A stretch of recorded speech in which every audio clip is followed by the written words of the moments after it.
What's up and welcome. It is week 4. Welcome to Fantasy Football Today, presented by BetMGM, the sportsbook born in Vegas. Today on the show, we're going to tell you how bad the Raiders have been against the run as they face Cleveland, how good the Chiefs have been against the run, if you should start Anthony Richardson, if you should start Jauan Jennings, and more. We got some fun. This is a fun slate today with some tough calls. I mean, I think even the Dolphins, especially the Dolphins, are tough calls. So we're looking at Buffalo, Baltimore, Tennessee, Miami, Jacksonville, Houston, Pittsburgh at the Colts, Cleveland at Las Vegas, Kansas City at Los Angeles Chargers, and New England at San Francisco. We're going to throw in there, and Denver at the Jets. Good morning, Heath and Jamey. Heath, what's going on? It's a wonderful Thursday morning. We've got football tonight. I'm so excited. Jamey, what's going on? Got a hurricane. Is it not for you, really, is it? I mean, they canceled school today. Really? Yeah, they don't like the buses to drive whenever it's like really bad wind. So we're getting the outer bands of it. Yeah, I mean, it's... Hope everybody's safe, obviously. Yeah, obviously, yeah. Stay safe. Bleach a bathtub. Fill it with water. So you have water for flushing toilets and cleaning wounds or whatever if you have to. I remember all my hurricane preparedness. I've been here for almost 10 years. I've never bleached or filled a bathtub. You don't have to bleach it, but clean it. You need to have a clean water supply in case your power goes out and you have no water. Adam's a Hurricane Andrew veteran. Okay.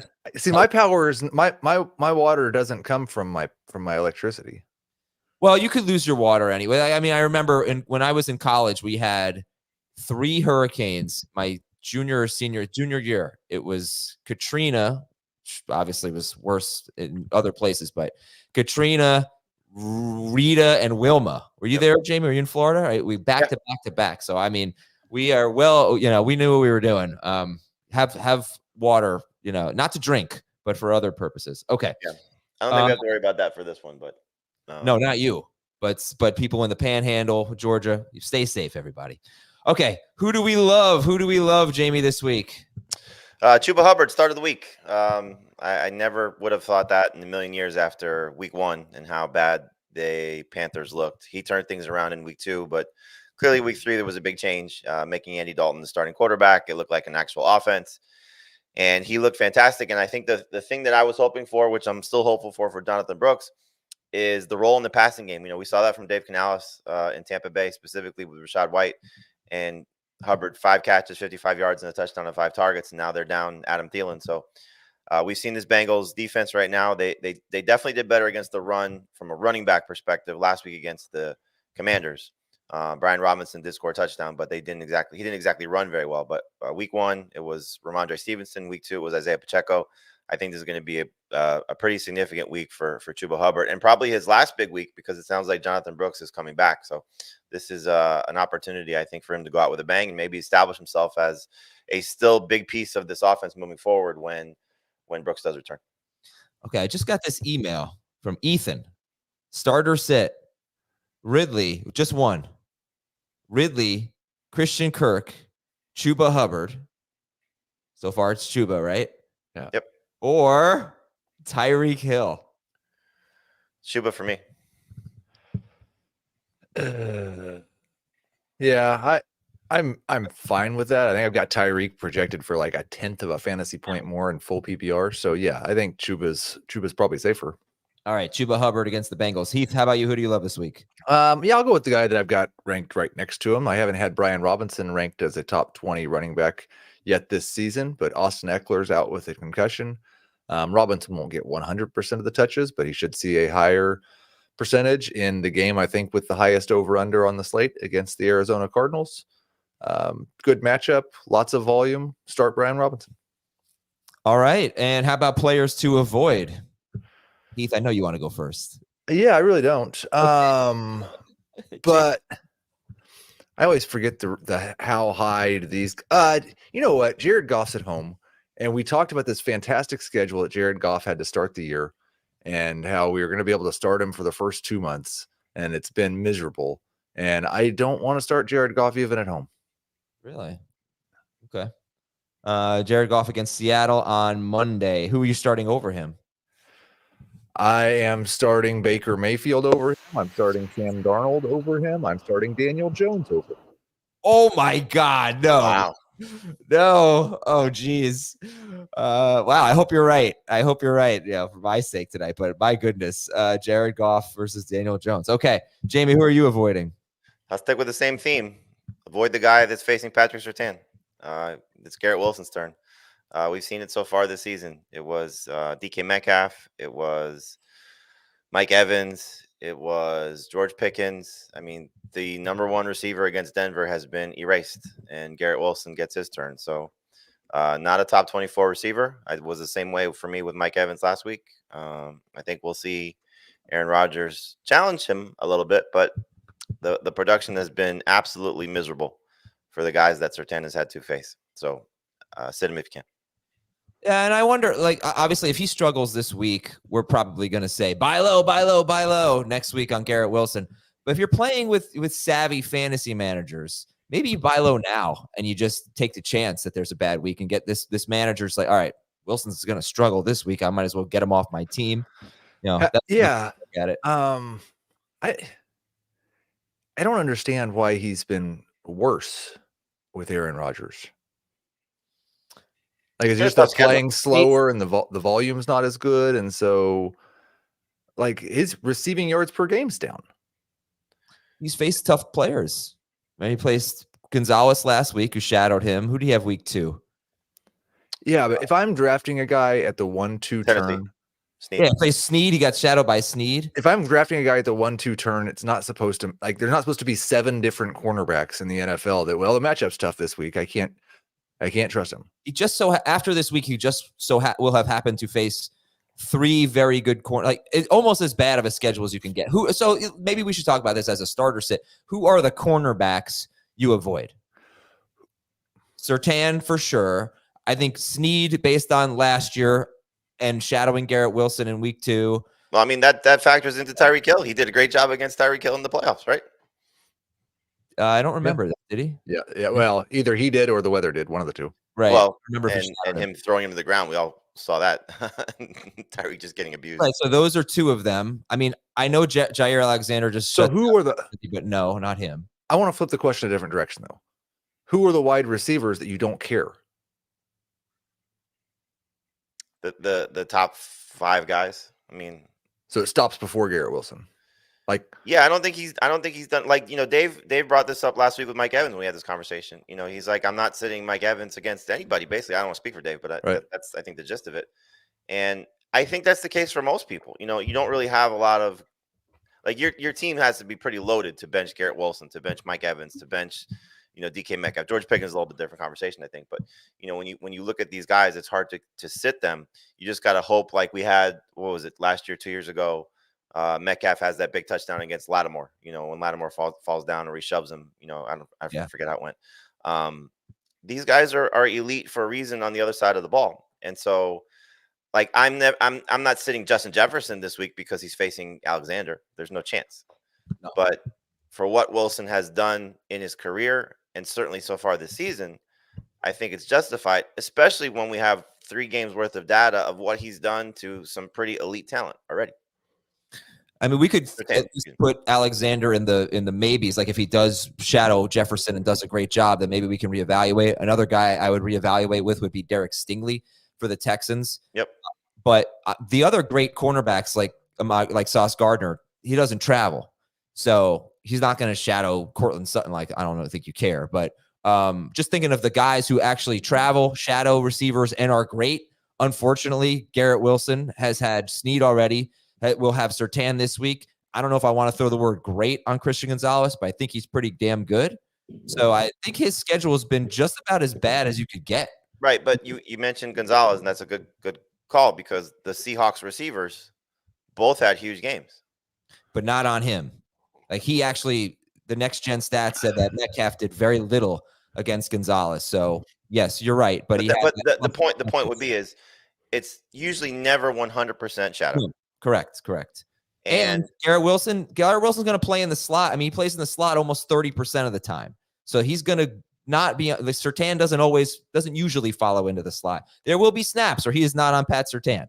So yeah, Jamey, I mean, but you're still sitting him. Is he in the top 20? Yeah, I mean, there's enough of a sample size of number one receiver versus this defense. So it's not just Surtain completely eliminating these guys, but the targets are down for all of them.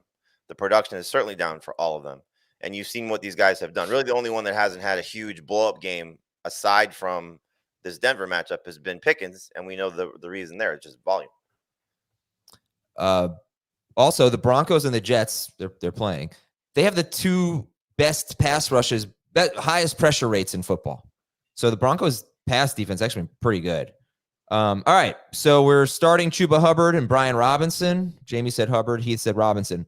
Heath said he wants to sit Jared Goff. Jamey wants to sit Garrett Wilson. I got to give a quick shout out. Heath, Roxanne from our Sunday morning show. She asked a lot of questions. Roxanne Kronk. I got this email from her husband. Yeah, sing it. I mean, come on. I did. That one's too hard.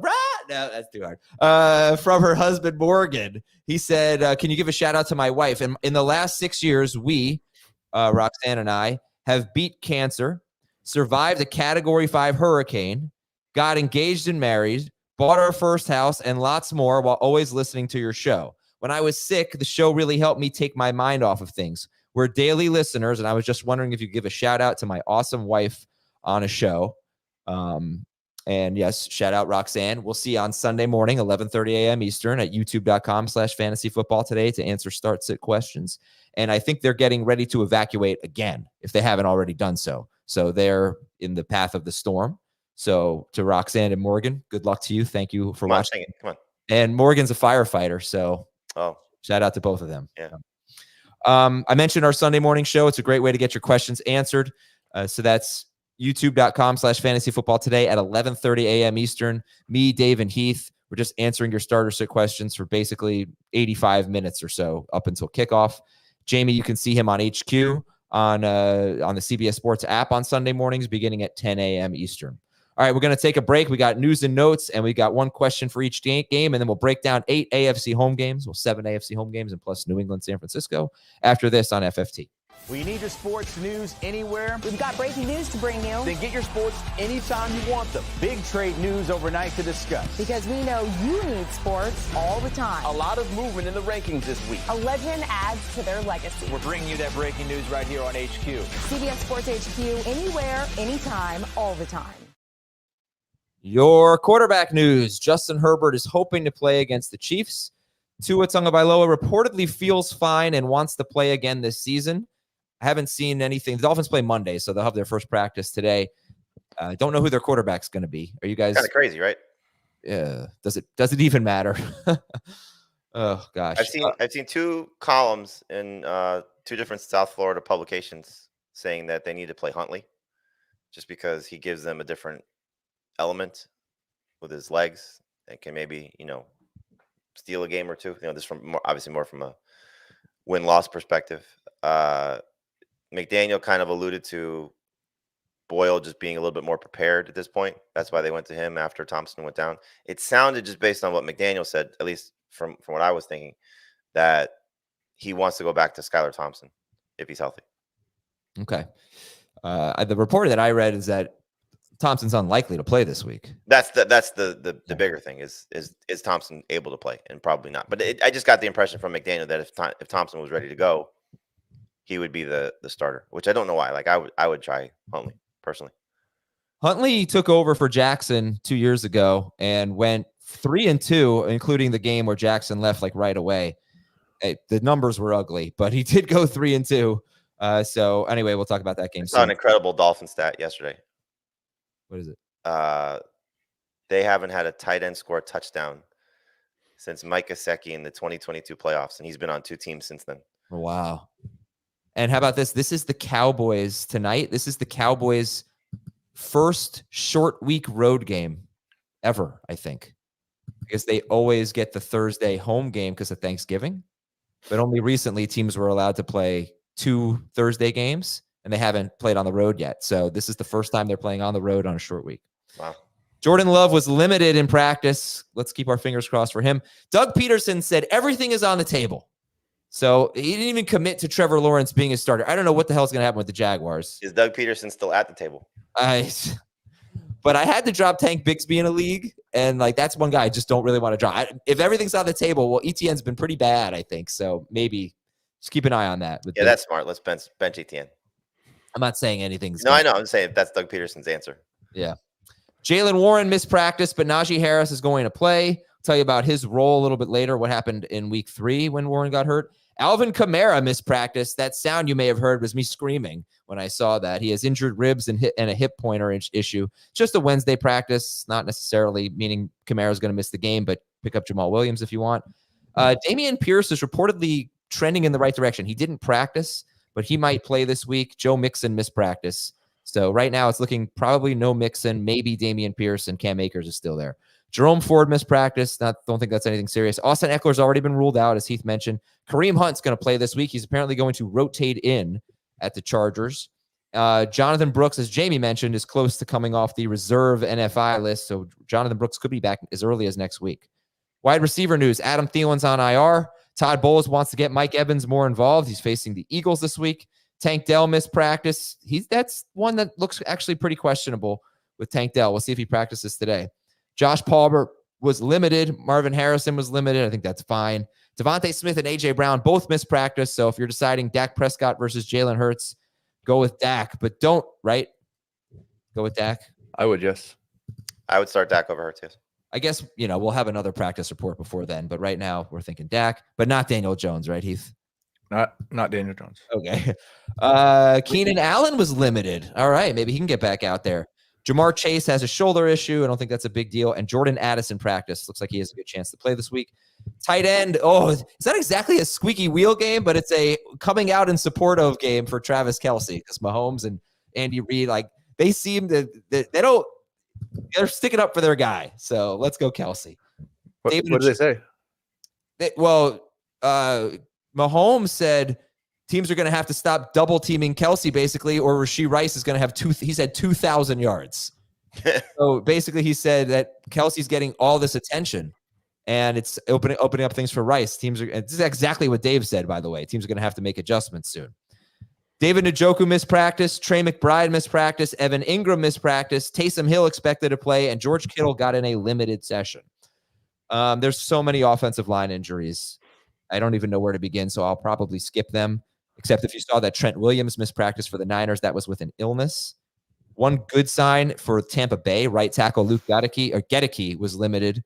They have been really struggling with pass protection the last 2 weeks with him out.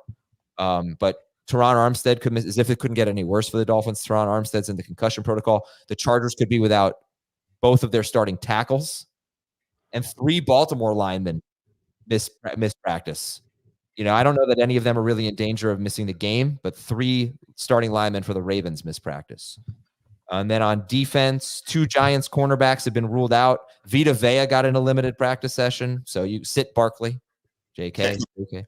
And then things are bad for the Raiders. Max Crosby missed practice with an ankle injury. Hopefully he's always playing. He always plays. Myles Garrett missed practice. Remember, the Raiders are playing without a starting safety. We're going to get to one question for each game in just one moment, but you've got all this great information now. Now you know what to do. You know who's going to win.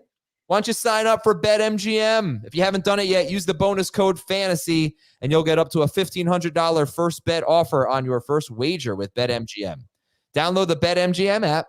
Sign up using the bonus code FANTASY. Deposit at least $10. Place your first wager on any game. You'll receive up to $1,500 in bonus bets if your bet loses. Just make sure you use the bonus code FANTASY when you sign up. Okay, one question for each game. Buffalo at Baltimore, maybe one of the easier start-sit games. So, start or sit Khalil Shakir? Definite starter in 3 receiver leagues.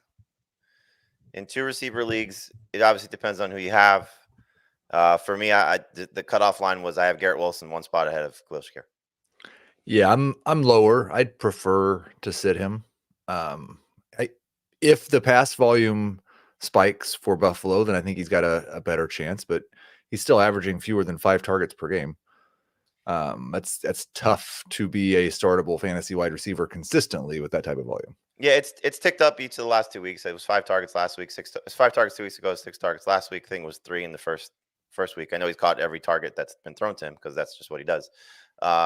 The reason I think it could be a little bit better for him is this should be their most competitive game. You look at Arizona week 1. Clearly, they were figuring some stuff out there, but I don't know how much of that was the wind in Buffalo, if you recall the weather for that one. They blew out the Dolphins when Tua got hurt, and then you have the game where they blew out the Jaguars. So if Baltimore presumably is competitive, which you think they should be, then this is going to probably fall on Josh Allen. I think they have to throw a little bit more. Yeah, I think Baltimore was opened as a 2-point favorite. Now it's up to 2.5. Oh, all right. Looking forward to this. We're going to do the Sunday night show at 4 p.m. We're just going to skip just so we can watch the Bills-Ravens game. Or we could just do it at like 7:30. I don't know. How many 4 o'clock games are there? Oh, there's 4. It's tough. All right, we'll try. Tennessee, Miami. Who do you like better, Tyreek Hill or Tony Pollard? Pollard. I've got Tyreek just ahead, but neither one's a must start. I wonder if Tyreek Hill is going to have a start percentage above. What do you think? Above or below 80% this week? Above. Oh, above 80. All right. It's been okay. All right, Jacksonville. 80 is tough for a first-round player that's not hurt. I know, but like Tyler Huntley, if it is Tyler Huntley. It's currently 95%. Yeah, nobody's set their lineups yet. Well, lots of people have set their lineups. It's Thursday. Most people are like waiting for that 8 a.m. on Tuesday morning so they can get their lineup set for the next week. And then they check it on Wednesday and then they check it on Thursday. Like, come on. Yeah, I don't think he should be 95% started. If Tyler Huntley's the starter, I don't know if Huntley's going to throw for 150 yards. I don't think I think he averaged 120 yards or something like that in 4 starts with the Ravens. The thing with Tyreek, you have to hope that McDaniel's going to just manufacture touches for him. So, carries in air quotes, just plays behind the line of scrimmage where he's just touching the ball. I mean, he was asked this. I listened to almost his entire post-game press conference last week. He was asked just, why was Tyreek not more involved in getting touches? And I mean, it's not a squeaky wheel thing because I just think they're figuring stuff out, but they have to give him manufactured touches in some way, shape, or form. All right, we'll go to our next game. Jacksonville at Houston. Who's the best flex? Christian Kirk, Brian Thomas, or Cam Akers? Thomas.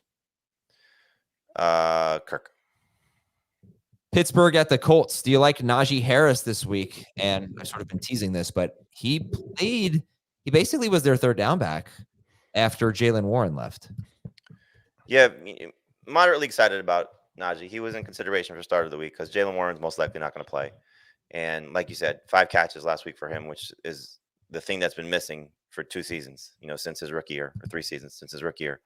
And the Colts matchup is as good as you can get. We didn't see it last week because it was the Bears, but the 2 previous games, a guy went for over 130 yards against them. So clearly Cordarrelle Patterson, based on Arthur Smith, will have some semblance of a role, but without Jalen Warren there, I take my chances with Najee for sure.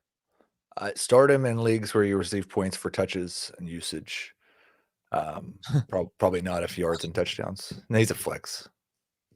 Yeah, and I should say he had 5 catches last week. Oddly enough, I don't think any of them came on third. In fact, I'm sure none of them came on third down. But still, Jalen Warren will get in there on first and second down sometimes. So I think it probably was related.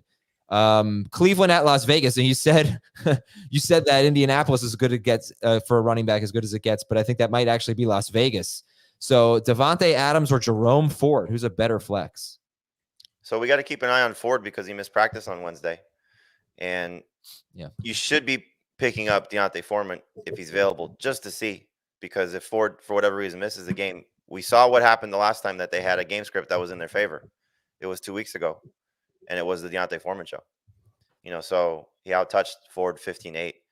Ford was another guy I was considering start of the week as well, but, once he missed practice, it was like, can you even recommend him right now? So it didn't seem like it was a veteran thing. So I think he's just one to keep an eye on. But yes, clearly Ford for sure is at least a flex if he plays. And I think you could flex Foreman too, because again, the last time that they had a lead, it was a lot of Deontay Foreman. Adams. Is Adams or Ford? Was the question. So he says Adams. Yeah. If Ford's fully healthy, practices today though, and is good to go, Adams or Ford? It'd still be Adams for me. Still be Adams. All right. He's that's one thing that got to get going is him.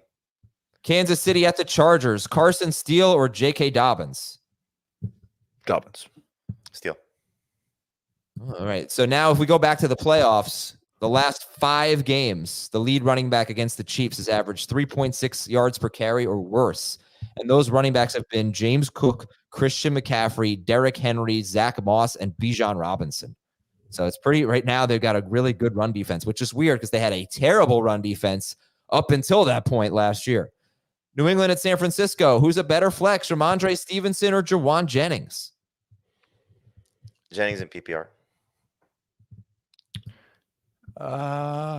Yeah. Denver's at the Jets. Start or sit Garrett Wilson. We already did that. So, Javonte Williams. Any interest? I would start Braylon Allen over Javonte Williams. All right, then. I would not do that. But Courtland Sutton. Any interest? I would start Braylon Allen over Courtland Sutton. Okay. Stat There's of the not a game. Broncos player I want to start. Yeah, I figured. Stat of the game for that one, which is the last game we're talking about. Let me just make sure I get it right. Courtland Sutton. He's an outside receiver. He's lined up out wide for 139 snaps. 68% of them have been on the left side of the formation, which is not where Sauce Gardner lines up. So for those 3% of you that are going to have to start Courtland Sutton this week, now you can feel a little bit better about it. Buffalo's at Baltimore. All right, we're done with one question for each game. Let's break it down. Josh Allen or Lamar Jackson? Allen. I might have. I got Jackson. All right. Start them both. That's my bold take. James Cook, Baltimore's been, so good against running backs. 2.6 yards per carry allowed to running backs. They faced Pacheco and then the Raiders and the Cowboys. But I don't know. Can't get James Cook out of your lineup, right? No. Okay. And they have seen the fourth most targets to running back. So there should be some good stuff available in the passing game. All right. Khalil Shakir is like a number 3 receiver. We talked about him. We'll compare him to other players. But yeah, we have a graphic here. Projections for Henry and James Cook. They're projected for the same amount of fantasy points, 15.2. I know you have no hesitation with Cook. Any hesitation with Derrick Henry?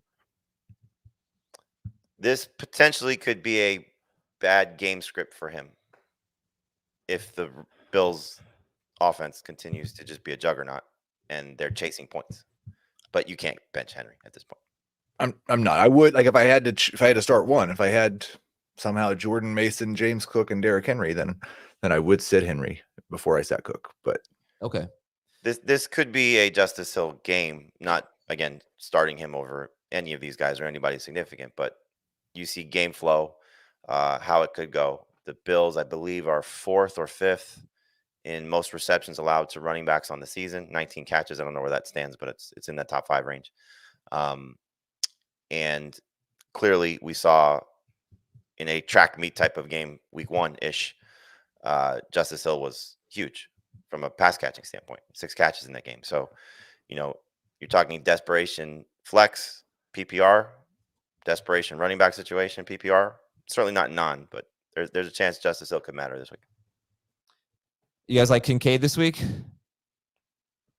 Yeah, they've been miserable against tight ends. They're giving up the most passing yards in the NFL. Well, you saw the last 2 tight ends against them. Week 1, they shut down the old guy, but the last 2 weeks, Yes. the last 2 weeks, they couldn't stop Bowers and they couldn't stop Ferguson. Yeah. But everyone's they're giving up the 5th most fantasy points to wide receivers. Rashee Rice, Xavier Worthy, Davante Adams, CeeDee Lamb was actually kind of bad, but Jalen Tolbert had a touchdown. Turpin had 51 yards and a touchdown. Again, most passing yards in football allowed by the Baltimore Ravens. They're good against all the has-beens, CeeDee Lamb and Travis Kelce. Exactly. All right, so start Kincaid. What about Mark Andrews? probably just in that I don't care, I'm leaving him on my starting lineup category. There's no good justification. There's no real reason. But I'm not probably going to waste the roster spot on a second tight end. And I'm not going to drop him. I have a buddy that helped him with his guillotine league, and he drafted like Jauan Johnson. Like he just waited too long to draft tight end. It's 18 teams. So Mark Andrews was chopped after the first week. I said, "Oh, go get Andrews. He's not going to be this bad." He spent $200 of $1,000 on Andrews, and he says to me, he's like, I don't think this Andrews thing's going to work out so much. So he got Jake Ferguson for $33 this week. There you go. So you could definitely start Ferguson over him. And yeah, speaking of guillotine link, the one that I'm in with a bunch of analysts, Christian McCaffrey was chopped, as was Zamir White. Zamir White went for $100 out of 1,000. Christian McCaffrey went for $23. Oh my God. Well, yeah, I've been in a guillotine league. But when I saw it, I was shocked because I think I put like 21 in for him, and I was like, man, for $5 more, I could have had McCaffrey just sitting there. Wow. Yeah. All right. Well, $100 for Zamir White was too much, but yeah, way too much. Said Isaiah Likely. Zay Flowers. How are we feeling about Zay Flowers this week? The Bills, I like Flowers. I mean, this is the kind of guy I think that would do well against the Bills. He's not going to beat them over the top, but they give a lot of short completions up. Very good solid number 2 wide receiver. I guess Jauan Jennings may be the line this week. I'd start him over Jauan Jennings. I think the thing you look at again is game script. The first 2 games they were in dogfights, right? And it became a dogfight with the Cowboys at the end of the game, but it was the Derrick Henry show. And you would anticipate this game being a little bit back and forth. And the first 2 games for Flowers was 10 plus targets. So yeah, if he's getting 10 plus targets, I really don't care unless he's facing, one of these elite corners, which, Buffalo doesn't have. But I think just the amount of volume, you said this earlier in the week, Adam, just how much he's become the focal point of the passing game. And to go back to Andrews, you mentioned the offensive line injuries. If they are legitimate, then I think Andrews is in trouble. That's kind of what Harbaugh has said, is that they needed their tight ends to be such a big part of their blocking that it could really limit Andrews' upside if, in fact, their offensive line is worse. All right, Zay Flowers or Tyreek Hill? I'm not there yet, but it's close. I'd still go Hill. A lot closer in full PPR than it is in non, but I'd still go Hill either way. All right, that's it for the. Oh, would you start a DST in this game, Buffalo or Baltimore? No. I don't know that I really want to drop them though. So when you say drop them, the Ravens defense has not been good. No, they've been bad. Yeah, like the Bills I get because right. Yeah, that's a pretty tough. I mean, I guess the Raiders weren't, but that's a pretty tough start to the season besides that. I mean, the first game the Ravens played was like a very mediocre offense. That's true. All right. Try to avoid them if you can, I guess we'll say. We're going to take a break. We got Tennessee at Miami. We'll talk more about Tyreek Hill and Jalen Waddle. Davante Chan, he was coming off a horrible game. Can you go back to him? We'll let you know when we come back on Fantasy Football Today. CBS Sports HQ, giving you college football coverage unlike anyone else. We're talking Big Ten. Pre- and post-game coverage. Are you encouraged with the way that this team responded? Along with breaking news. A lot of movement in the rankings this week. Highlights and expert analysis. That streak could be in jeopardy here. Sure. What was your main takeaway from this game? How impressive was his domination? That really changed the football game. Let's go ahead and have some more fun. Another wild ending. The chaos continues. Turn to CBS Sports HQ. Monday Night Football, Tennessee is at Miami. So who's the easy start? Is there an easy start in this game? Tony Pollard's easy. You said him before Achane. Yeah, well, it in terms of easy, like when you look at matchups, it's easy. I mean, I think everybody's starting Achane, everybody's starting Tyreek Hill, but I don't think it's easy. Are you starting Achane over Pollard? Yeah, yes. More upside. Especially if Tajay Spears gets more involved. I mean, they've been talking about this for a couple weeks now, right? Of getting Spears more touches.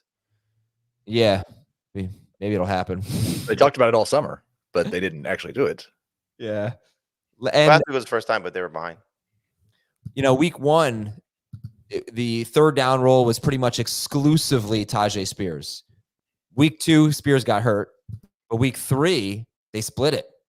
So it's like they even took away that role after talking about wanting to get him involved. But all right, bad game, coming off a bad game for Pollard where they were chasing points, where he only had 6 carries.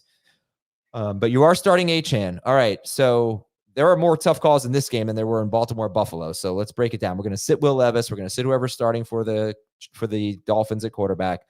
Tony Pollard is a start, but he's behind Achane. Would you start Achane or Jordan Mason? Mason. I would start Mason. Would you start Achane or Zach Charbonnet? Achane. Charbonnet, that Detroit defense is tough. Yes. Yeah, I'd start Charbonnet over Achane. All right. By the way, I'm not just going to assume that Ken Walker's out, but we'll see. They practice today. At wide receiver. So if Hill is going to be your highest ranked receiver, and is he in your top 12? Not for me. Top 20. Yeah. Boy, 3 catches for 40 yards at Seattle last week. Huntley averaged like 117 yards in his 4 starts. He only averaged 20 pass attempts. This is with the Ravens. Greg Roman's Ravens. Yep, exactly. They were winning. I think they went 2-2 in his starts. They went 3-2 in the 5 games he played. What 4 of them were starts, and then they lost in the playoffs. But they were very conservative. But he is also going to run the ball. So if it's Tim Boyle has made 5 starts and has thrown for more than 187 yards 1 time. He's thrown 4 touchdowns to 9 interceptions. It's just this. It's not every backup quarterback situation is the same. It's not like Justin Jefferson with Nick Mullins. This is so bad.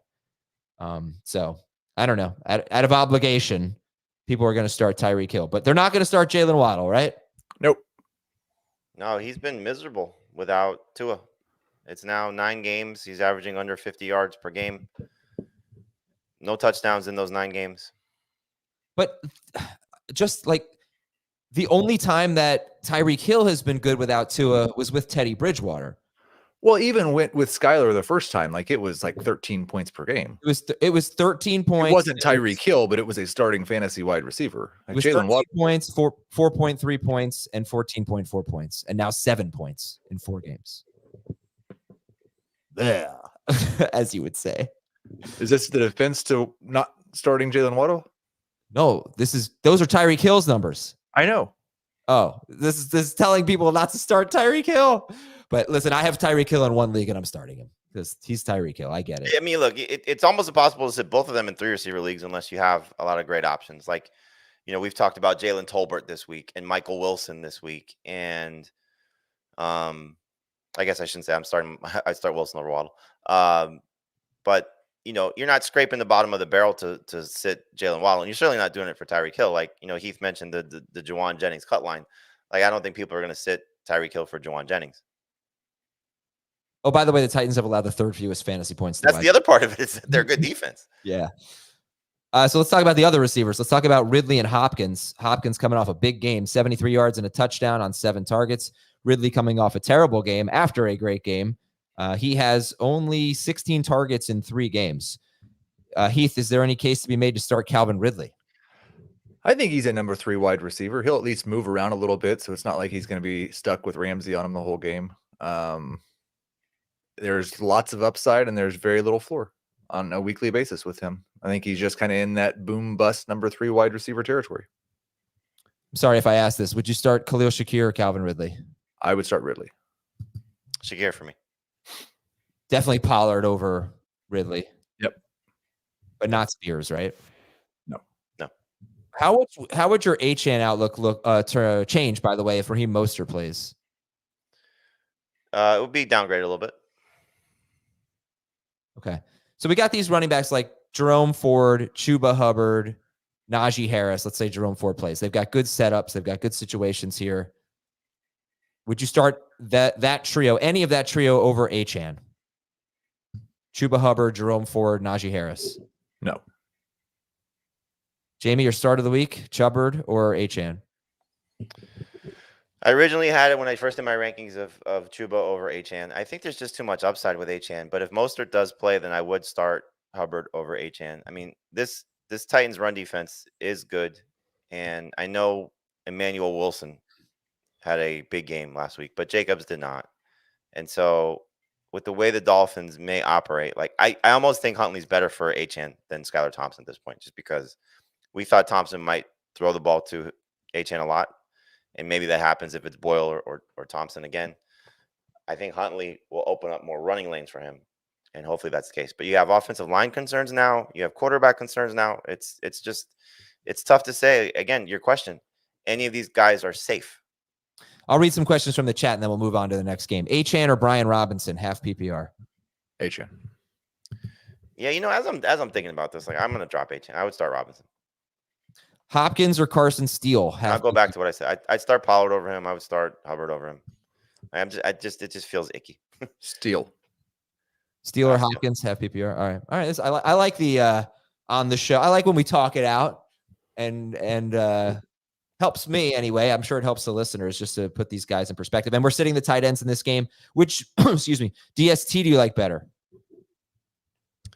This is a tough call because Will Levis has been awful, like absolutely awful, and he makes one boneheaded move a game. There's like a lot of people that have made the gifs, whatever we're calling it, gifs, the memes out of Will Levis's mistakes. So there's probably going to be one, but my God, the Dolphins' offense was so bad last week. Like you almost want to play against them every week until Tua returns. Yeah, I would go Titans over Dolphins. I think like as bad as Will Levis has been, he's not Tyler Huntley or Skylar Thompson or Tim Boyle, or if all three of them play maybe. You wonder though if they get behind. He's been asked already, are you going to bench Levis for Rudolph? Like, could you imagine that happens in primetime game with all the hype? Well, by that point, everyone will be watching the other primetime game. So, nobody will know about if a tree falls in a forest. Jacksonville's at Houston. Stat of the game. In 8 matchups against teams that finished top 10 against running backs last year, Travis Etienne scored more than 13.7 PPR fantasy points only once. He scored 10.2 or fewer PPR fantasy points in 5 of those bad games. So if you missed that, Etienne in a tough matchup was horrible last year. The only time he was good was actually his first tough matchup. It was actually against Houston last year. So is this another guy kind of like almost like Tyreek Hill where you feel like you have to start Travis Etienne, but you're not excited about it? I think to Heath's point, you brought up the receivers. The running backs and Derrick Henry. It's a little bit easier for me with Etienne. So Mason over him, Hubbard over him, Pollard over him. Trying to think. Like I'm not there with Najee yet. Robinson over him. This is not what should be a good game script for him or a good matchup.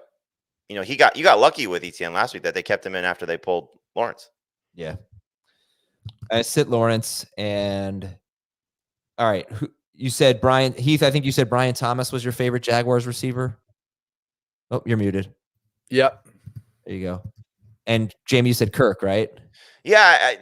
The reason I think Kirk is a little safer this week is we saw last week's game, first one game plan without Evan Ingram. The game before it was Ingram was a last minute scratch and Kirk was again terrible.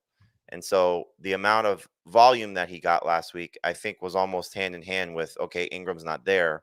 So now we need Kirk as a little bit more of a factor in what they were doing. Not that I think they game plan around Christian Kirk, certainly, but I think they needed him more. And so I'm kind of feeling the same thing. Like this is a game where I don't think Stingley's following him.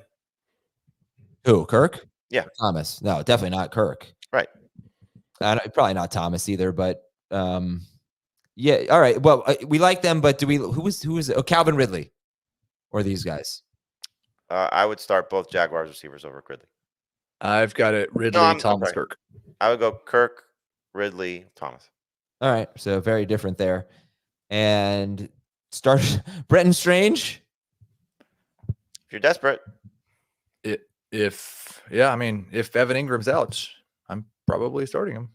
I mean, it's 9 PPR points in each of the last 2 games. Different way that he's done it, but that's a pretty good number for tight ends this season.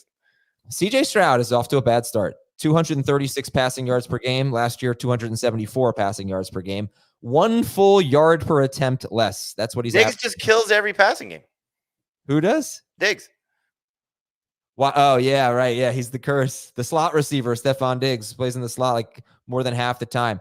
But Heath, are we trusting CJ Stroud this week against the Jaguars, who are who are giving up the 3rd most fantasy points, but it's mostly Josh Allen to quarterback? Yeah, he's a top 10 quarterback. There's not anybody you might have picked up that you would start over him. I guess maybe you drafted him and Jaden Daniels, and you're starting Daniels over him. But I'm starting CJ Stroud in pretty much all situations. Okay, yeah, fair enough. And you're actually the low guy on him, just barely.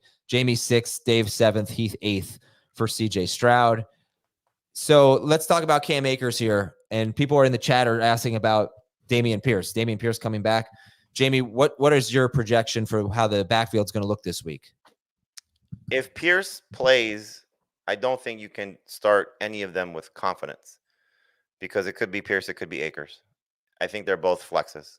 If Pierce is out, then I think Akers is a borderline starter. Like Sportsline has his projections as the 24th running back. I think that's fair. Where our consensus is 29. So in that range, somewhere as a low and RB2 flex. He's like 27th or 20th for me as well. It's a great matchup. Jacksonville is certainly going to be much easier for him than what happened against the Vikings, really the entire game. You got lucky with him, clearly, that he scored, caught the touchdown late in the game. But I do think that if there's another player that they seem to like, and Dameon Pierce, for whatever reason, seems to be that guy, then we don't know who's going to get the majority of touches. The fact that Pierce missed practice on Wednesday, if he misses practice on Thursday, I think you could start Akers over the Cowboys guys in that regard, because I don't think there's a slam dunk Dowdle or Zeke. I would start Singletary, for example, over the Texans guys anyway, so I don't think that matters, unless it's Mixon. If Mixon gets into practice, then it's a different story. But it seems as if Mixon's one more week away, at least, and we could be looking at a Pierce-Akers split, which could just get ugly. Okay, sounds good. Houston wide receiver, start Nico Collins.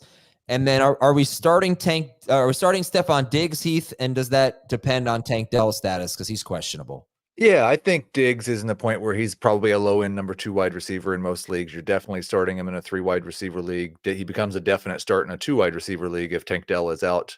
And Dell is just that boom bucks flex that I do think still probably has the big boom coming, but it's getting harder to leave him in your lineup trusting it's coming. Dell or Diggs, I'm sorry. I'm going to keep doing that. Diggs is in the slot almost 60% of the time. That is by far a career high. So he's changed his game, and he's got a 6.9 yard ADOT, which is by far a career low. It had been 10 or more yards in 5 straight seasons before this year for Stephon Diggs. But he's still not doing really anything after the catch, like 3.5 yards after the catch with a 6.9 yard ADOT. That is bad. So you're really just hoping for volume, obviously things could change, but that's not great in terms of yards. You're hoping for volume or touchdowns, and you're hoping for CJ Stroud to carry him, basically. Jaguars have given up the 8th most fantasy points to wide receivers, so it is a good matchup. They were bad against Tyreek Hill, Jalen Waddle, Jerry Jeudy, Khalil Shakir, and they gave up a touchdown to Keon Coleman. Sit Dalton Schultz. Am I forgetting anyone? I don't think I'm forgetting anyone. Houston's DST. You can start them. Jaguars have been sacked 12 times and fumbled 4 times, and they're not scoring a lot. So start the Texans DST. I do think that Schultz becomes somewhat relevant if Dell is out. Okay. That's a good point. Yeah. So, not a must start by any stretch because you just haven't seen it from him. But this was kind of the setup last year, right? When somebody was missing. Granted, they now have 3 as opposed to 2, but when someone was missing, his performance was much better. Yeah, someone's asking Devin Singletary or Tank Dell. You have to start Singletary. I would start Singletary either way. Garrett Wilson or Christian Kirk? These are from the chat. Wilson. Still Wilson. Trevor Lawrence or Derek Carr? Carr. Probably Carr, but I don't want to start either one. Would you trade Diggs and Aaron Jones for ETN and Pollard if you don't need the wide receiver? So if you don't need the wide receiver and half PPR, I guess. Yeah, I guess I would. I mean, the only concern would be is what happens if Peterson's fired? Does that help or hurt ETN? Would you trade Aaron Jones for Travis Etienne right now? Yes. Man, that's a tough one. and that's saying something because I'm a little concerned about the older running backs, but they've been so awful. Yeah, and he gets 12 carries a game. I don't think he's had more than 13 carries in a game yet. They need to fire Peterson. Yeah, they need to shake it up for sure. Pittsburgh's at the Colts. Your stat of the I already told you about the stat of the game. Najee Harris ran 4 routes on 3rd down against the Chargers in week 3. All 4 of them came in the second half after Jalen Warren's injury. Did not have a target, but 3 catches in the second half after Warren's injury. And I don't know that he's going to be the 3rd down guy. Maybe they change things up when they have a week to game plan. I don't even know that Jalen Warren's going to miss the game. That seems likely. But Harris would probably be better without Warren. I don't think Warren has missed maybe he's missed 1 game. I think he missed 1 game in his career, and Najee got hurt in that game. So we've never really seen this. So Pittsburgh at the Colts and Justin Fields. Okay. Who would you start Justin Fields over this week? Anthony Richardson. Jared Goff. Jamey, how about you? Fields or Goff? Fields, Richardson, Goff. Oh, real? Okay. So you're low on Goff too. Yeah, I mean, look, he's been bad. I think this Seattle defense is legit. I know they haven't faced a tough quarterback yet, but I do think that they're legit. Mike McDonald is a good coach, and I think their secondary is good. I think it's a game that the Lions are going to run a lot. Like Goff scored 40 fantasy points in 3 games, and he's facing a defense that's given up 30 fantasy points in 3 games. They've also done it though against joke opponents. Yeah, we'll talk about that game tomorrow. But for this one, Fields versus Richardson, Heath, you still are the high guy on Richardson. I think you have him 10th, or are you going to move him? I have a hard time with those guys that I've got 11 and 12, Baker Mayfield and Sam Darnold, after Derek Carr reminding us last week. I don't know that I actually believe Darnold and Mayfield have a higher floor. And Richardson's upside is still so nothing that he's done terribly the last 2 games has changed what his upside is. And I don't think the type of player that he is, the defense really matters all that much. It's just it could be terribly awful or it could be awesome. And 10 is about the spot where I don't think the quarterbacks behind him have that much more floor, and he has a ton more upside. So I'll take you through a couple scenarios for me that I think some Richardson managers might be dealing with. Is you're not dropping him. Clearly, would be stupid. And if you have the ability to carry another quarterback and you're concerned, then you should do it.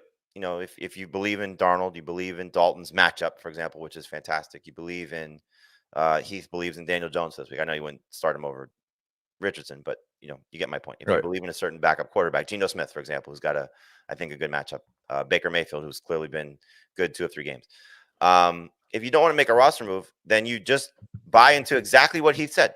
There is the still potential for him, which we haven't seen, I think, just full on run game Anthony Richardson. He's averaging, I think, about 30 yards per game in that range on the ground. We could see a 60, 70-yard game where it's just, okay, the passing's not there. Shane Steichen was talking about this. They won the game last week, but he's got to get better, and he keeps saying it's going to come, it's going to come. And I think it will. I think he's not going to be this bad. He's never going to be the most accurate quarterback, but I don't think it's going to continue to be this bad. So if he can limit the turnovers, he gets a little bit more on the ground. He's going to make someone like me who says he's a bust alert look silly. He's going to make Heath still look like, okay, I'm buying into the upside and smart in that regard. Or he could fall somewhere in between. I just think if you don't want to make a roster move, don't make a roster move for the sake of doing it just because you're sitting Anthony Richardson. Now, if you're 0-3, you need to win. Clearly, you got to do whatever you can to get there. But I wouldn't necessarily shake up your roster completely to go get one of these other quarterbacks unless you have the ability to do so and your roster is somewhat fluid. Okay. So someone asked Anthony Richardson or Brock Purdy. Purdy for me. Richardson for me. Start Jonathan Taylor, but you guys don't have him in the top 5 or anything. And just kind of a season-long question. Is there anything that's going to get Jonathan Taylor higher up in the rankings? Because I drafted him in the first round. Why is he 12th? He's not even having a bad year. Why is he 12th? Well, it's a great defense he's playing in a game with an over-under of 40. So the fact that he's 12th is pretty great. And I don't think if you drafted Jonathan Taylor in the first round, you're thinking the problem is that Heath and Jamey aren't ranking him high enough. You're pretty happy with the fantasy points that he scored. Hey, but look, if you're looking at YouTube, scroll down to that 4th number. What does it say? 11th? I'll take the third number, the 4th line. The third number, 99%. Yeah. Star percent. Yep. Right. I'm just saying okay. Well, we are seeing the problem here is he's got 3 catches in 3 games. And that is what people were worried about. So, I mean, I sort of get why he's a little bit lower in the rankings. You're starting Jordan Mason over Taylor? Yes. Yeah. What about Charbonnet if Walker's out? Yep. No, not this week. Okay.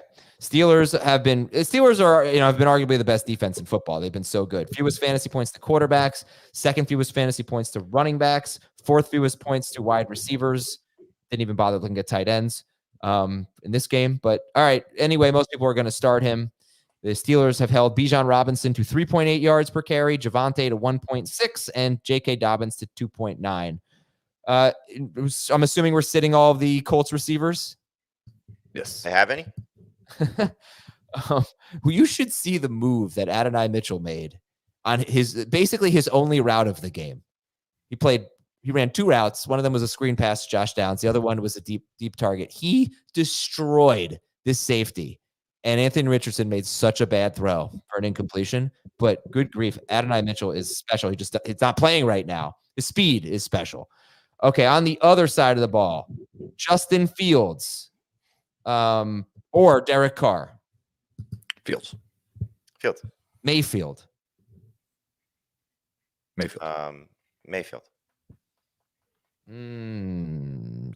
Caleb Williams against the Rams. Fields. Najee Harris is around 24th in the rankings. And Singletary or Najee tonight? Singletary. There's no guarantee, like you said, that Warren is out. It certainly would make Harris more exciting if there's no Jaylen Warren there. And I really don't think, like, I was kind of making a joke earlier, but I think if you were looking at like fantasy points per touch, I don't know that there's been, especially PPR fantasy points per touch, I don't know that there's been a worse back than Najee Harris. Right. Now, are you saying that there's going to be touchdown regression, though? Because he hasn't scored yet. It would be nice. I just don't, like, are they going to score more than 1 touchdown per game? This is the matchup for it to happen. I mean, here's the problem with Najee is like he doesn't really he doesn't break away with big runs, obviously. If he's going to score a touchdown, it's probably going to be inside the 5-yard line, and Justin Fields, of course, is a threat there. So, but if he catches 3 passes, he caught 5 last week, give him 3 catches, that's makes him obviously a safer start. All right, Steelers wide receivers. I know you're not going to start Calvin Austin or anything, but George Pickens is interesting because the Colts have allowed 78 yards or a touchdown to 5 wide receivers in 3 games. Heath, start or sit George Pickens? I would like to start George Pickens. He's a borderline number 2 for me. He's obviously a must start in a 3 wide receiver league. He's probably a must start if you start 2 wide receivers in a flex. I do think that there is a risk that they just throw 15 passes, and so his 33% target share is 5 targets, and that can still turn out bad even in a good matchup. Jamey, this is the type of game you drafted him for, though. Okay. All right. Let's get Pickens. We'll put him between the 2 cut lines for me. Behind Tyreek Hill, ahead of Jauan Jennings. There you go. I was about to ask that. And Pat Freiermuth is going to get you 8 points and 7 points. And he is right around 13th in the rankings, 13th or 14th in the rankings. Pat Freiermuth. Okay, that's it for Start the Steelers DST. That's it for that game. Cleveland is at Las Vegas. Wowzer stat for this one. The Raiders are number 1 in pass rate. The Browns are number 3 in pass rate. Deshaun Watson has thrown... let's just get a barf bag for this. Deshaun Watson has thrown the 3rd most passes in football. He is 26th in yards. It's so bad. Your stat of the game is that the Raiders have allowed, I'm going to round up or down, 23 points to J.K. Dobbins in PPR, 17 to Henry, 28 to Chuba Hubbard, plus a touchdown to Miles Sanders. Please play Jerome Ford and Cleveland. If in week 2 they won, and they had 29 carries, 22 by running back. So if they can, 14 by Deontay Foreman. I know, but don't you feel like after last week the Foreman experiment might be over? I hope so. It's hard to say. I mean, when they got the win, it was with Foreman, having more carries. Not because of Deontay Foreman. You're getting the ball like 14 times for 22 yards. No, but pretty bad. You know how teams get. Like they veteran guys, when they bounce around the league and they still continue to get work, it's because they do stuff right in practice. And who knows? And one thing I think we didn't bring up at all this week is we got to start looking at the Nick Chubb timeline, right? Like this is the week he's eligible to come back in week 5. Have we heard anything? No, that's the thing. It's like we haven't heard anything, but we got to start to at least, I think, keep it on our radar. Is start looking for stuff and start seeing if he's going to be out there. That could be a good trade chip, for some team that is 3-0, 4-0 after this week. Like, why would you not try and acquire him if you could still stash him, and then he does come back, for a team that's looking for some significant help. Heath, I know you're sort of working out the differences between your projections and your rankings, but are you going to keep Deshaun Watson 13th? He is down, but still in the top 20. Okay. We don't want to start Deshaun Watson. We don't want to start Gardner Minshew. No guarantee he's going to even finish the game. Did Amari Cooper practice yesterday? I didn't see that he missed practice, but I may have missed that one. But starter said Amari Cooper. I mean, he's a must-start guy, but hopefully he's okay. It was undisclosed. It's always questionable for me when he starts the week with something before they even practice. And a revenge game. Yeah, you're right. Raiders. So here's the thing with the Raiders. So last one didn't work out well for them.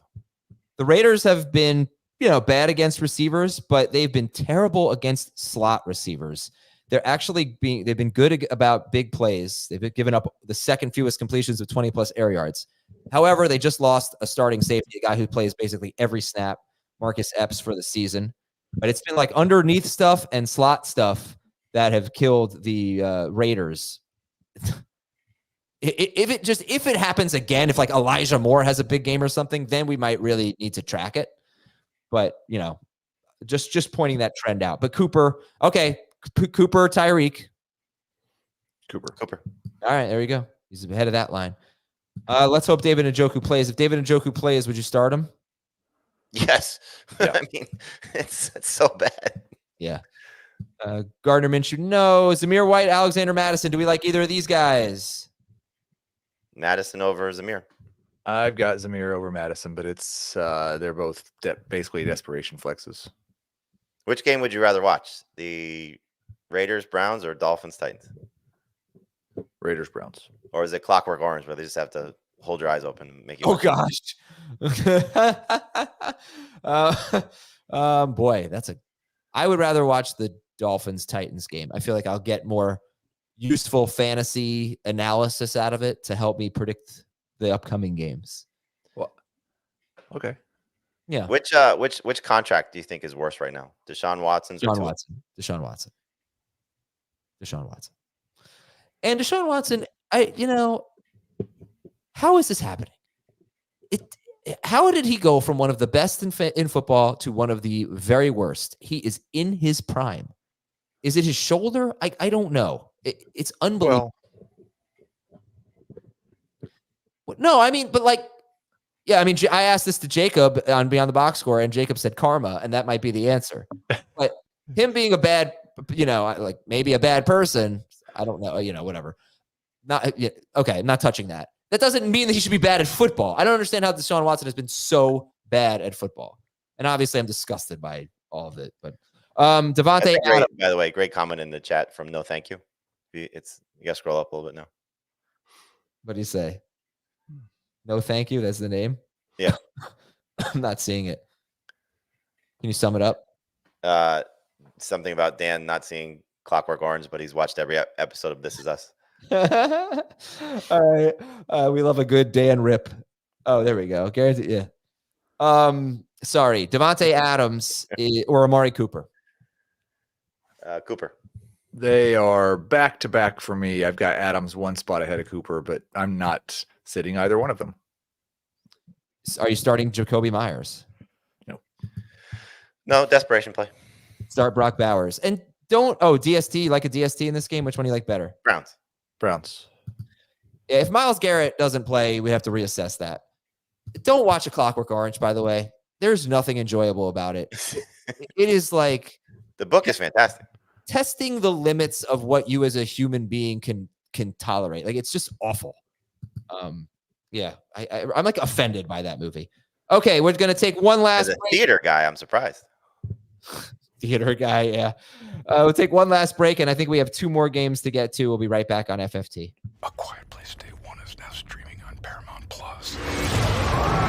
It's thrilling, terrifying. It will make your heart pound out of your chest. A Quiet Place Day 1, now streaming. Start or sit, mediocre quarterback Patrick Mahomes. Probably start him. Unless you have Jaden Daniels. I can't believe we're here with Mahomes again. I cannot believe we're here with Mahomes again. I would start Baker Mayfield over Mahomes. Anyone else? No. I'm not there yet, but another week of this, like... He threw 39 passes last week. He got exactly what we wanted, and he scored 20.4 fantasy points. He has the lowest air yards per pass attempt in the NFL. It's pathetic, 5.2 air yards per pass attempt. It will go up. It'll be low, but it will go up from that. All right. Are you expecting Kareem Hunt to have a significant role in the sense that we can't trust Carson Steele, who did have 17 carries last week? So is his touches coming at the expense of Steele, or are they coming at the expense of Pirine, or the expense of both? Pirine did have 6 carries, so that would be an easy substitution there. I don't think he's taking Pirine off the field on third down. I don't see why that would be the case, but I have no idea. He might. I don't really trust Steele anyway. He's a high end flex for me. Like he's not a starting running back for me. So I think Kareem Hunt's usage is probably going to be determined by the first couple of times he touches the ball and whether he looks like complete dust or if he's able to make somebody miss and make a big play and then he touches the ball more. But I think he could have 2 touches in the game and go back on the practice squad and we never see him again. Or he could do something good and carve out a bigger role. Steele or Dowdle is a question we have here. Steele. I mean, look, this is based on what the Chargers could look like offensively and defensively as well. I mean, they may not have both, so they definitely don't have Derwin James. But offensively, the 2 tackles are not going to play. Herbert may not play. Like this could be ugly from the Chargers' play. Like the Chiefs should have the ball all day. So who is going to be the biggest factor here in the backfield? Like I'm going to lean on the guy that just got 17 carries. And I know, yes, Kareem Hunt is going to be active. But 17 carries potentially against a team that is going to be gassed without 2 of their best players. Like that's a number 2 running back for me. Kareem Hunt is 29 years old, coming off a season with he averaging 3 yards per carry. Over the last 2 seasons, 258 carries for Kareem Hunt. His longest run is 24 yards. So I don't, he's not going to do well, I don't think. But will he just be enough for Carson Steele? Like I don't think Carson Steele is really going to be a big play. He's a fullback. No, but I think he's got to be better than Kareem Hunt. I think Kareem Hunt's probably just a bad running back at this point. But yeah, all right. Yeah, no, I think reason why guys are on the street at that age. Yeah. Carson Steele or Cam Akers if Mixon and Pierce are out. Steele. Akers. And I think I asked you this earlier, but let's ask it again because the Chiefs have been so good against the run. Carson Steele or J.K. Dobbins? Steele. It's Dobbins for me. Start Rashee Rice, sit Worthy, right? Yep. Yeah. And Kelsey, you got to start him. I mean, what are you going to do? It's the week. This is the week, Travis Kelsey. But I don't really have much more confidence in him than I do Mark Andrews. Like it's entirely just a throwing up my hands, and I'm not going to cut him, so I guess I'll start him again.